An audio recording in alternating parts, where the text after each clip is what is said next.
So it was a while ago when my husband and I went to teachers college, but we decided to go off and see the world before we stayed and did our thing in Canada. So today we're going to be talking a bit about our experiences in Nigeria, and this is my husband, Reinhard. He's taking the lead now. Morning. Morning?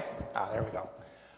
It's a battle sometimes to do the right thing, and as Janet's father, he was a United Church minister. He used to say, that's why we go to church, because we're not perfect. We go every Sunday to sort of renew ourselves to face that next week so that we can be the best that we can be.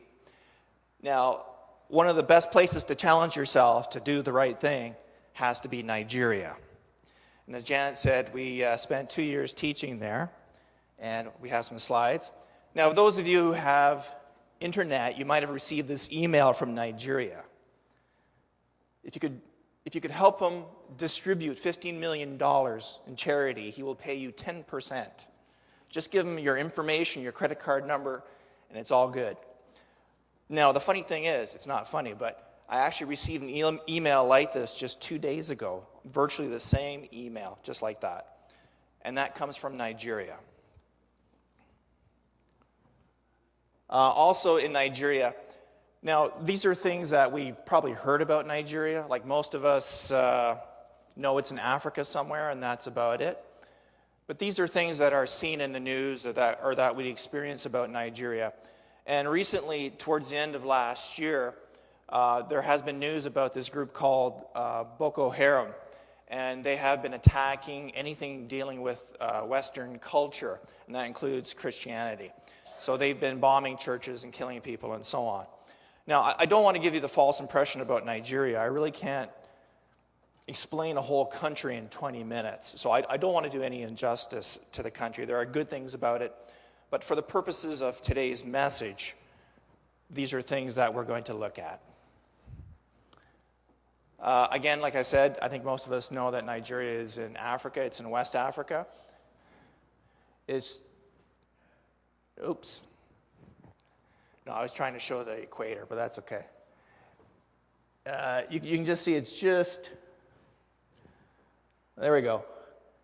It's just above the equator right there, and the Sahara Desert is right there. We were in the northern part, right there, that little red dot. So we were very close to the Sahara Desert, and it got very dry during the dry season, and surprisingly, it got very wet during the wet season.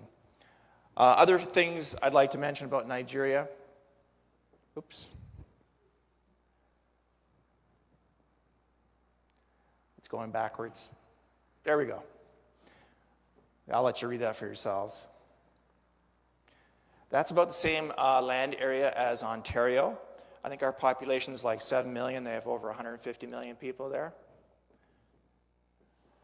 It's actually a rich country, but a lot of the wealth is with a few people. Most are very, very poor. The average salary in Nigeria when we were there was about $2 a day. And half are about Muslim, half are about Christian. Most of the Christians are in the southern half of Nigeria. Most of the Muslims are in the north, and that's where we were. In our area, it might have been about 90% Muslim and maybe about 10% Christian.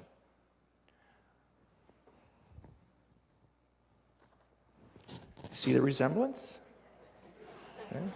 No change? Actually, that's me about 60 pounds lighter than I am now. Now, one of the things we decided before we went to Nigeria was we didn't want to get into this white people going into a black country, a black culture, and sort of, act like colonialists.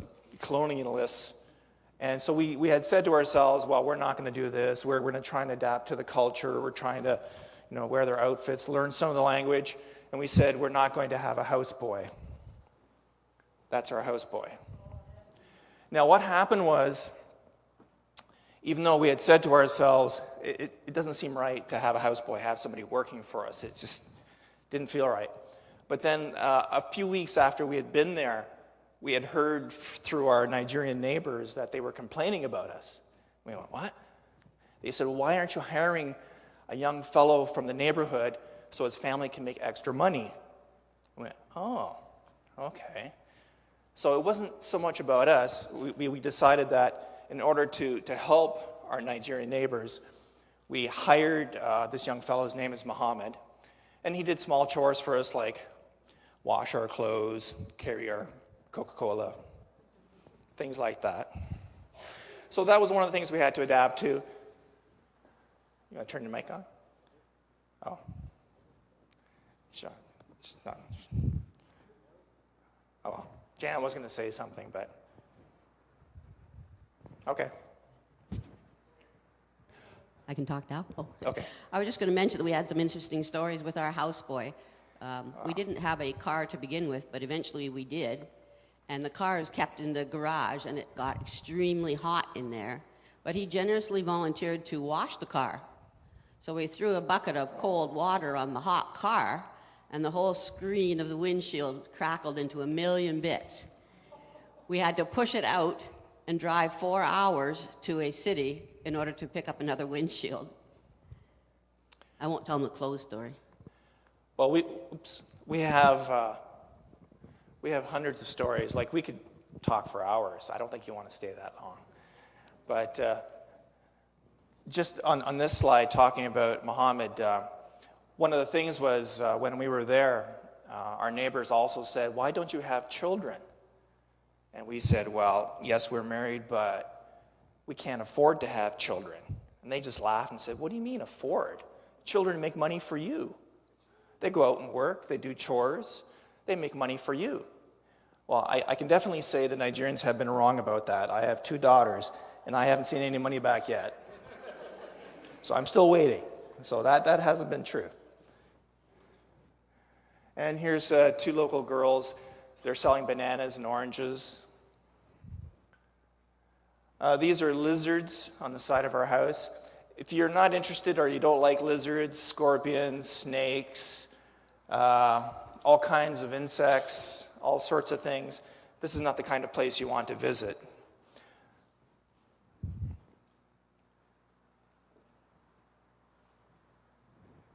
Click.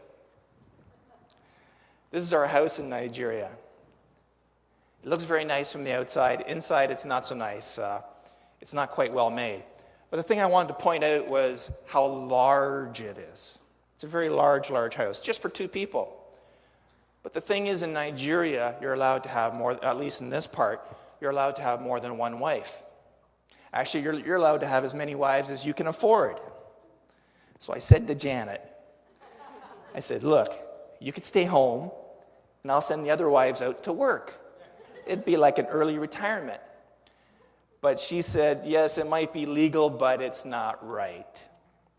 So I didn't follow through with that.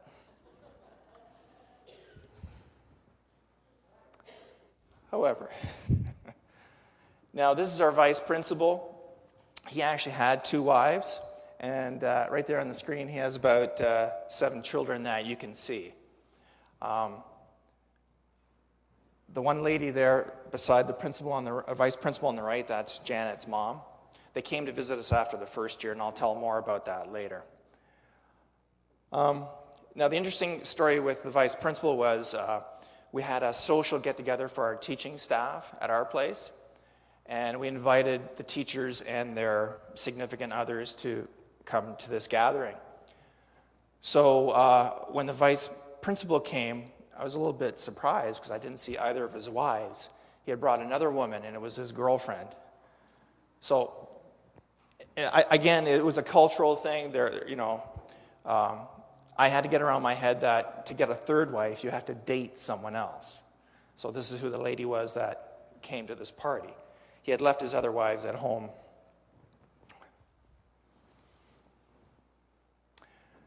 You might recognize that lady. Janet taught English language and grammar for the junior grades.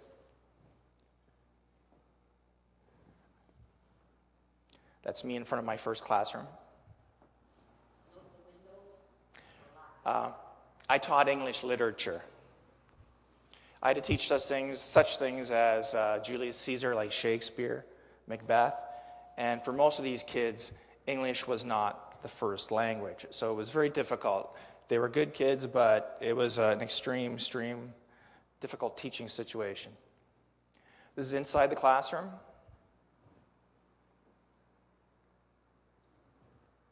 Click.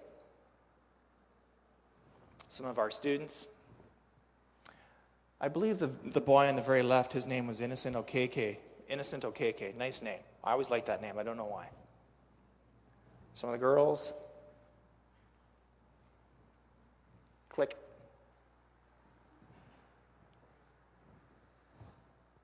There we go. Oops, go back one. There we are. Now, this boy, even though the country is split mostly between Muslim and Christian, there's a very strong traditional belief, and they do believe in witch doctors and magic, virtually all of them. And this boy, the first week after he came to school from home, it was a boarding school. He cried and he had to go back home because he had forgotten his magical amulet, his pouch. He believed that without it he would die. So he drove back home, and then a couple of days later he came back. And that's called juju. The magic is called juju. The classrooms were all separate buildings. Again, it gets very hot there. During the hot season, which is around March and April, it can get up to like 50 degrees Celsius. Very, very hot. And so the classrooms have very steep roofs, and you can see how they overhang the windows to keep it cool. In Canada, we build our classrooms inside one building for heating purposes. School bell. It's a hunk of iron hanging from the tree. These are the student dorms. Oops. I think I missed. Got to go back. There we go. Water, we didn't always have running water. It was very occasional. Most of the water came from these big metal containers that held water, and then gravity fed the water down and through. Or else there were pumps outside for the students to use. This is the school kitchen. 2 pots. One pot was mostly for meat and spicy sauces. The other one was some sort of starch, like rice occasionally, sorghum, millet, that kind of thing. And students didn't have knives or forks that they used. Usually what would happen is they'd make a little ball with the rice or millet, and then they dip it in the sauce and eat that. Always use the right hand. In the Muslim tradition, the right hand is used for eating. The left hand is used for something else. Now, these boys are playing table tennis. And as you can see, the table's a little bit rough. And the paddle is just a chunk of the desktop from an old desk that was taken out and carved to make into a paddle. The ball is also broken. And at this point, again, talking about doing the right thing, what happened was that there was a games master, and the games master would be given enough money to purchase balls and other sports equipment. Now, to supplement their income, a lot of the time, the former sports masters, what they would do is they would take the money and keep it for themselves. And that's why the students often didn't have equipment to work with. Our second year there, they made Janet one of the sports masters, and so the students actually got like volleyballs and so on and things like that.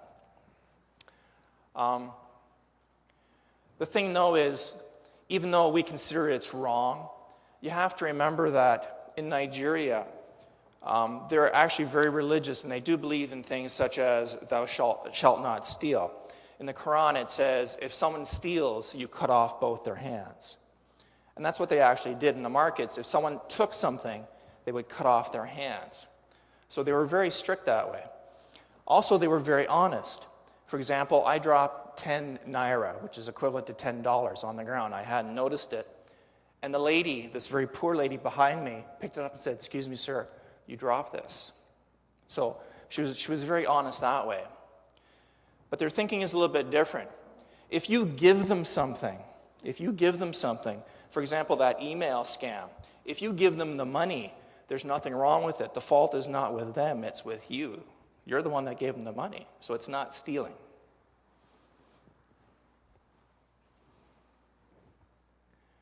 The children had to make their own toys. This is a steel bar between inside the fork of a tree, teeter-totter. Footwear was usually plastic, sandals, that kind of thing. Again, very poor. People are making $2 a day. Can't afford that much. Basketball was played without shoes on these wide concrete pads. They did have a basketball. These students, they're having a special Christmas dinner. And again, even though it was a Muslim area, they still celebrated things like Christmas and Muslim holy days as well. The Muslims do believe that Jesus Christ was a prophet. It's just that he wasn't the most recent prophet. And they also believe in parts of the Old Testament, but they choose which parts which they want to take. This is our Christmas dinner. We didn't always have electricity. That's a propane lamp. And before I forget, I just want, oops, there we go. This is our Christmas dinner at our place again with the flash of the camera. And the two people in the upper left-hand corner, they're American missionaries. They were only there the first year we were there. And it was very difficult being an American or being a Christian missionary because you're not allowed to actively go out and bring in converts. At the very worst, you'll get a beating. At the very best, you'll get a beating. And at the very worst, they'll kill you. All right? If people came to them, that was all right. But the odds of that are very small because if anyone left their family, like if they were Muslim and they went to become Christian, their family would totally disown them. Now, the last thing before I leave this section about the school is I just want to mention that at the end of the school year, because I taught the senior grades, there were exams that the senior students had to write. And they had to write these and pass these to get graduated from high school. So I went into the exam hall, which was in the cafeteria. And as soon as I went in, my students' hands went up. They went, "Mr. KRANZ, help us. Can you help us?" I said, "No, I can't do that. I'm not supposed to do that." And they said to me, "Don't you like us?" I said, "Well, of course I do." "Then help us." And then when I looked around, I saw that there were other teachers who were helping the students to answer the questions. So I said to myself, well, I'm sure this is happening all across Nigeria. People are helping their students during an exam. But that's not something I was comfortable with. It's not something that I had been trained as a professional to do, was to help students on an exam. Now, to be fair, things like this happen in Canada too. It's not just Nigeria. So the question is, I'm hurting my students by not helping them cheat, but then what is the right thing to do? I couldn't stay in the exam room. I had to leave as quickly as possible because I felt really upset that I couldn't help my students because I knew they were going to have problems competing against other people who had help from other teachers. Moving on. We did have a car, a Volkswagen. We went traveling.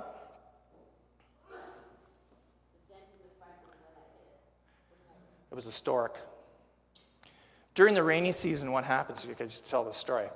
During the rainy season, when it rains, these frogs that have been in hibernation in the mud in the area, they come out and they cross the road in millions. And the storks come by and they start feeding on the frogs on the road. We were driving in our Volkswagen, hit the brakes, we started sliding on dead frogs. It was like driving on ice. You couldn't stop. And so hit the stork, had a big dent in our Volkswagen. That's where it came from. I wasn't going to mention that story, but that's okay. We have hundreds of them. Traveling through Nigeria, the thing to notice that, again, there were a lot of police roadblocks. And the purpose of the police roadblocks for them was to supplement their income. Technically, it was to stop people from, moving weapons around the country and so on. But one of the things that would happen is they would sometimes delay you for hours. And if you paid them what was called dash as in, make things move quicker, they would let you go by without any questions. Now, that was one of the things we had said. We said, we're not going to pay this dash. It's a form of corruption to us. And again, let me point out that there's this big bribery scandal that's happening in Quebec right now. So Nigeria is not the only country that has these problems. But anyway, so wherever we stopped at these police roadblocks, we had decided we're not going to pay the bribe. I know that there were other Canadians in the country at that time who did pay the dash just so they didn't have to get stopped. There's no CAA in Nigeria. If you have an accident, the vehicle stays there. It gets taken apart by locals. If you're seriously injured, you're probably not going to live. Hospital services, there are no ambulances in that part. And interesting scenes through the country.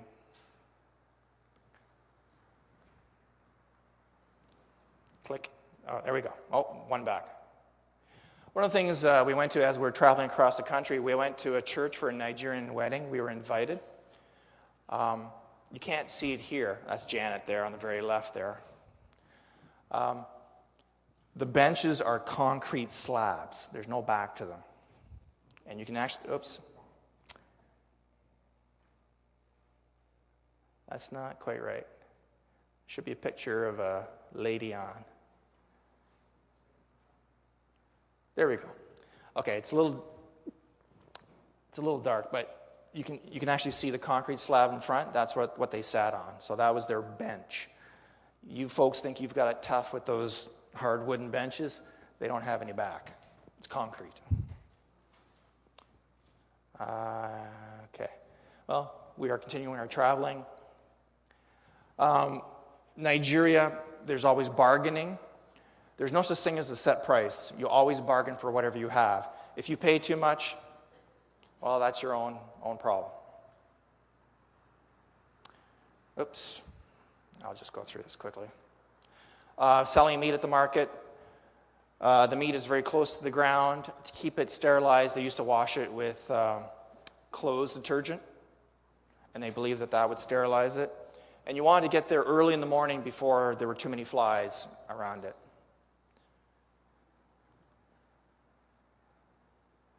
Click. Okay. Oops. That's me. Okay. Just an example of another incident having to do with dash. I was driving to the city of Kano. It's a major city in Nigeria, quite large. And I was lost. So I was driving my car, and I was following this row of cars, and they were all doing U-turns. So I did a U-turn. At the very next corner, there was a group of Nigerian policemen who had machine guns. They waved me down. I pulled over. One of them came over and said, "Driver's license." I said, "Okay." He said, "You realize you made an illegal U-turn?" I said, "Sorry, I was just following everyone else." And he said, "No, you were the only one." And I said, "Okay, I know what's happening here. I know what's happening." I said, "No, I'm not going to give him any money. I'm not going to give him any money. It doesn't matter how long it takes. I've got all the time in the world. I'm not going to pay him." He said, "You realize you're going to go to jail?" I said, "I'm sorry. I didn't realize I was making a mistake." He says, "Okay." He gets inside my car with his machine gun. He says, "Let's drive. I'm taking you to the police station. You're going to jail." I said, "Okay." So we're driving, and then a few minutes later, he says, "Pull over." So I pull over. And he turns to me and he says, "You realize you're going to jail. You're going to spend tonight in jail." I said, "I'm sorry. I was just following everyone else." He says, "Drive on." Drive some more. He does it 2 more times, and I know what he wants. So finally, we get into this section of Kano, which is the name of the city. It was getting really run down. I was starting to get worried. I thought, what's going to stop him from shooting me and taking my car? So we stop, and he says, "Come with me." So I follow him through these backyards, and then we go underneath fences and over ditches and things, and I'm thinking maybe I should make a run for it. And then again, I thought, well, he's got a machine gun, so I better not. So eventually we came to this opening, and there was this big tree in the center. And there was this police sergeant sitting there. And the fellow took me over, and he explained things in Hausa, which is the local language there. And finally, the fellow said, "What country are you from?" I said, "I'm from Canada." He said, "Oh, you're an American." I said, "No, I'm Canadian." He just shrugged his shoulders and said, "Okay, don't do it again." I was free. And alive. Oops. This is just a shot of the old city. There are many new buildings in Nigeria. There are skyscrapers. It's just a little more interesting to see some of the old things. That's where I got stuck into that old section. You just can't tell where you are. Now, the last thing I want to talk about is the airport. Okay, we're almost done. Now, Janet's parents came to visit us. They came to visit us after the first year. They came by plane. We went to the airport to meet them. And then we waited. We saw their plane land. We waited. People came through. They didn't come through. We waited an hour. Nothing happened. We went, well, maybe, customs, they're Canadian, things, I don't know. Things are taking too long. 2 hours later, I said, something's wrong. I have to go in there. So I went up to the guard at the exit gate, and I said, "Excuse me, my parents are inside. They're obviously having some problems." He says, no, you can't. I said, "Look, they don't know about Nigeria. You have to let me in and explain things." And he says, "Okay, go ahead." So I went inside, and they had this big counter. All their suitcases were taken completely apart. Like all their clothes were scattered all over. My father-in-law was obviously very upset, faces red. They'd been there for a couple of hours, and the Nigerian customs person, he was upset because obviously he wasn't explaining things. So he came to me and he said, "They don't understand." So again, I did break my rule about doing the right thing. I gave him $10. As soon as I gave him the 10, he went, "Okay, you're good. You can go now." So that's one story. The other story was when we were leaving the country after 2 years, something similar. We had been warned. We had been told, expect these fellows. If you don't give them a little bit of money, they're going to delay you and you might miss your flight. They'll take things from your suitcase, anything to sort of, twist your arm to pay them a little bit of money. Again, it's something I didn't believe in, but we did. So again, we went to the airport. We had our suitcases. I had mine too. Janet had her too. Went to the customs fellow or the check-in person. He said, "What do you have inside?" And we said, "Well, we have souvenirs, like these things you see in front of you right here." He said, "Those are all illegal. You can't take them out of the country." And I knew that wasn't really true. He says, "I'm going to have to open your suitcases and take everything out. It's going to take a long time." He said, "Let me see your passport." I had already put my $10 inside the passport, gave it to him. He gave it right back. The money was gone. All right, and then he says, "Okay, you're good to go." He checked off the first suitcase, and I said, "Excuse me, sir, there's 3 more." He sort of frowned at that, but he did check off the 3, and we were free to go. Again, it's something which we had to face. Yes, we didn't believe in paying bribes, but in those circumstances, well, what do you do? What do you do? Well, what's the right thing? Even that incident in Kano, or in the city where I was stopped for doing the U-turn, if that was my child in the car, I'd say, pay the bribe. Don't take the chance. Just pay the man. But that was me at that time. And the very last thing to conclude, since we're running out of time here, not quite conclude, but getting close to the conclusion, is towards the end of the first year, I'd gone to see the vice principal because the marks had been posted for the students. And some of my students had failed. And when I saw the marks being recorded, I noticed that some students had passed who should have failed. They had failing marks. So I went to see the vice principal. I said, "Excuse me, sir, there's a mistake. those marks have been changed. They should have failed. He said, no, it's all right. I changed them. There's nothing I could do about that. But the thing that sort of bothered me the most was he was the one who wrote, we had an annual evaluation after our first year. And as a teacher, he wrote down, yes, good teacher, good things, and so on. But under adapting to the culture, I thought I had done a pretty good job. I bought this shirt. I learned some of the language, tried to follow some of the customs. But he had written that I wasn't adapting to the culture. And I knew what he was talking about. Like, I understand it's his country, and according to him, I wasn't doing the right thing. So what is the right thing?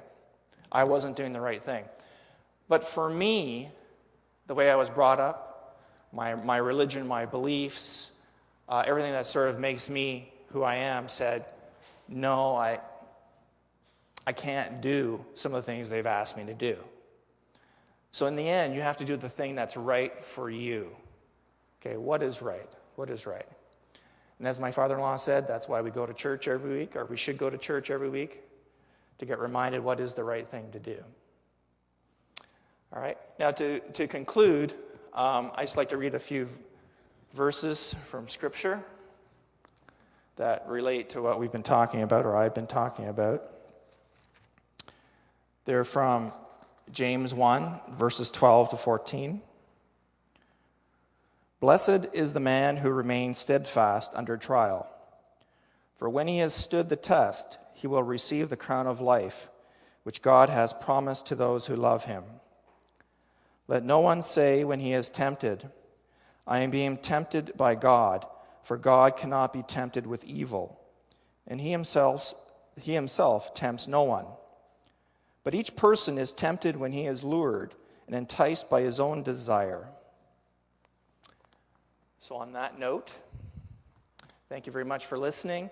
Again, I didn't want to leave you with a false impression of Nigeria. There's many things about it that are beautiful. The people are very kind and generous. It's just that there are some things that Janet and I couldn't agree with. But again, that's natural being in such a different culture. Thank you.